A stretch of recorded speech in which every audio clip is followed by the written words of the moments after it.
another wild build coming your way today, guys. Listen, make sure you hit like, subscribe, the notification bell. We are a streamer on the weekends as well, so make sure you check the pinned comments for my Twitch link. Let's get into it. Let's go. Ooh, let's go.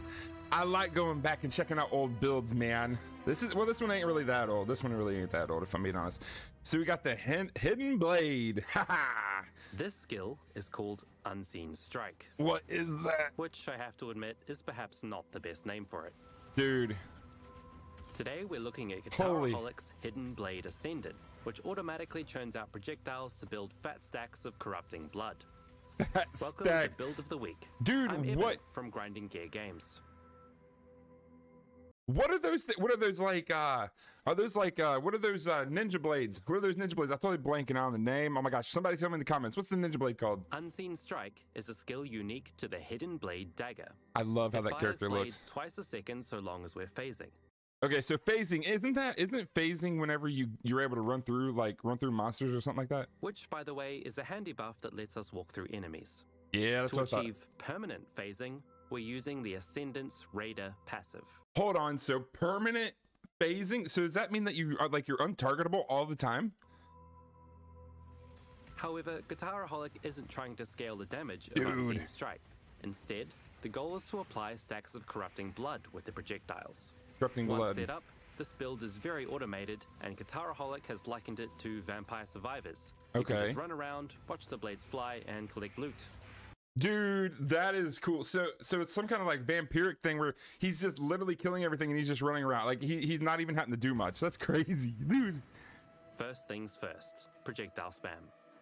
Okay. Corrupting Fever is a buff that allows our hits to apply corrupting blood. Okay. A debuff that deals physical damage over time and is the bread and butter of the build. Okay, so it's a stack on each enemy up to 10 times. So we'll need to fire plenty of projectiles to build up those stacks. Ha! Unseen Strike launches a single projectile at enemies, which deals weapon damage. Dude, hold on, that's cool. We also use the greater volley and greater multiple projectile supports to bring the total number of projectiles to 9. What? Now, there's some nuance. Hold on. So can you do this? Can you do this for other things? Like, I don't know, like the arrows. So like, what if I put the volley on, like, I don't know, the tornado shot? Does that change it at all? I need to try that. This next part. Normally, the skill would fire in a circle, but Greater Volley fires the projectiles from 9 separate points along a line. So, instead of firing a circle of 9 projectiles, it fires 9 circles of 1 projectile. So does that mean that the damage is like put into one hit? Or does that mean that every blade still has different damage whenever it goes through? Does that make sense? That's my question on that one.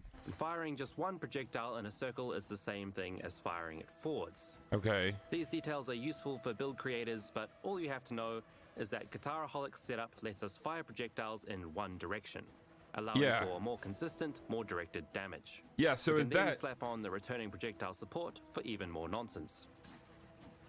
I like that. Dude, we need to try this build. I love these builds, man. Projectiles. I'm just going to call them blades now. An Eldritch implicit on our gloves allows the blades to pierce a target, and the returning blades pierce all targets. So we stack up corrupting blood on enemies pretty quickly. Dude. And luckily for us, the damage reducing downside on these support gems doesn't affect the damage of corrupting blood. That is so... I like that. What we have to do now is juice up our projectile speed and damage over time. A lot of our scaling comes from simply increasing gem levels from uniques like Skin of the Lords, Cold Iron Point, and a few other +1s from other sources. And power support? Okay. Guitaraholic has managed to get Corrupting Fever to level 33. Otherwise, investment in Ascendancies, our passive tree, especially some choice cluster jewels, and a healthy aura stack help our physical damage even more. For smooth gameplay, we ideally want to maintain the Corrupting Fever buff for as long as possible before having to recast it. So, okay, so they're going physical damage, but it's more, it's like damage over time though. So you're putting, so you want to stack the physical damage to give you more corrupted damage? Is that what it is? Is that what that means? To do this, Corrupting Fever allows us to refresh its duration as long as we spend almost 400 life every 7 seconds. Okay. Guitaraholic has achieved this by using Life Tap, the support Life gem tab. that causes skills to spend life rather than mana. What? Oh, I haven't even heard of this one. Our life spenders are Flame Dash, the Vulnerability Curse, and Reap. I didn't know, dude. I haven't even looked into that one. So there's literally a gem that you can use to spend life instead of mana. Oh, dude, I love that. That's cool. Single target damage from Corrupting Fever is limited, so Guitaraholic is running Reap and Val Reap to deal with stronger nuisances. Both Corrupting Blood and Reap deal physical damage over time, right? So both can be scaled in the same way. Plus, the Giant Scythe just feels appropriate on this build. Yeah. On the All right, outside, defense. What are we going defense? Blade spam, and within a squishy center. So we have another glass cannon here.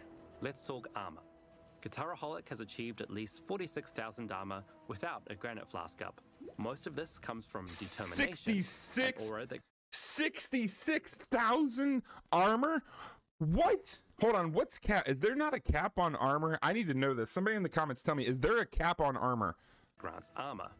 In this case, that aura is especially powerful thanks to Guitaraholic's gem level stacking efforts. And then it goes to 7? We're investing in armor on our tree and gear where we can. For smooth mapping, Guitaraholic is using Death Rush. Death Rush, okay. Which grants life recovery and adrenaline. Okay. This buff increases our damage, but also provides damage reduction and movement speed to help us outrun our problems. Okay, so he's just going for the movement speed, so that way he can just outrun like the projectiles and all the damage and stuff. So he's really knocking his defense down, but he's just, you know, he's making his gameplay him outplaying the game. Lastly, that's cool. We should mention Storm Shroud. This unique jewel makes it so that our chance to avoid being shocked can be turned into a chance to avoid all elemental ailments. Thanks to these crafty booties and a well-rolled Abyss jewel, Guitaraholic has achieved 100% ailment immunity. So how many divines does that jewel cost? Wild, probably like 100. Straightforward and elegant in its execution. It's rare that we get something that looks so crazy, but is relatively simple to understand. Yeah. So commendations to Guitaraholic. If you're worried about the noisy idle this build has in hideouts, the author notes that you can use a weapon swap for some blessed silence while you're just standing around. That is cool, though. That is so cool. For their contribution. Be sure to check out their forum guide in the link below. I really love.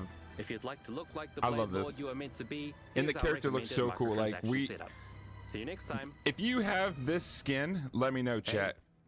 Since you stayed to the end, this is what the build looks like if we cheat the game to activate Hidden Blade 20 times a second. What? Turns out it's called Unseen Strike because you can't see anything else. Yeah. Oh, we need that. Dude, I tell you, man, this game, I love it, man. I've been playing it so much, and I just keep finding new things every day. And these builds of the week, like, I know that a lot of you have probably already seen these, but I haven't. I literally just found this game a couple months ago. So I'm literally going back and finding all of this content, and it's just blowing my mind, man. Like yesterday's worm build. If you guys haven't checked out yesterday's worm build, it's right there on the page. Make sure you smack that. Go check out yesterday's worm build. That was so unique to me. I love you guys. Thank you for hanging out with me today, and I will see you guys all tomorrow on the next video. Let's go get it.